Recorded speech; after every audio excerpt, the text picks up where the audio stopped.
So, ito ang ating ground beef. Nilagyan lang natin siya ng sapo seasoning. Tapos, lutuin lang natin siya dyan. Mag-add tayo ng kunting tubig. So, continue cooking. Kunting-kunti lang. Tuloy-tuloy lang ang luto niya.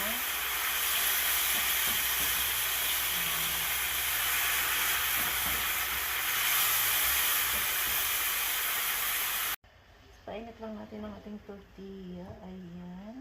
Tapos, ganito, asimbong na natin ang ating burrito.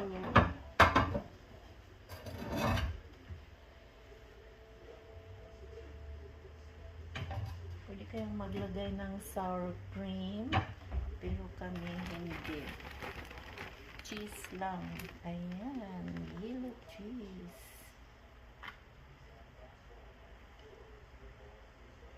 Simulan na natin. Lagyan natin ng chopped onions, chopped pickled jalapenos, moderate sa pickled jalapeno kasi maanghang, chopped lettuce, ayan. Lagyan din natin ng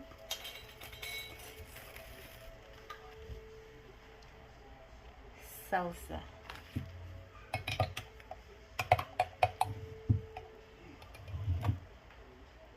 Ayan.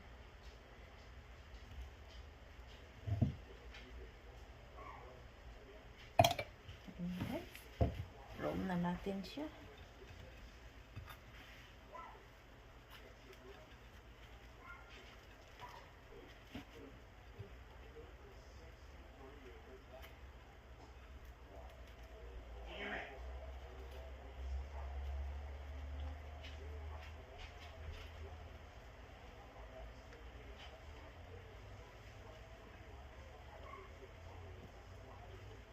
Ayan.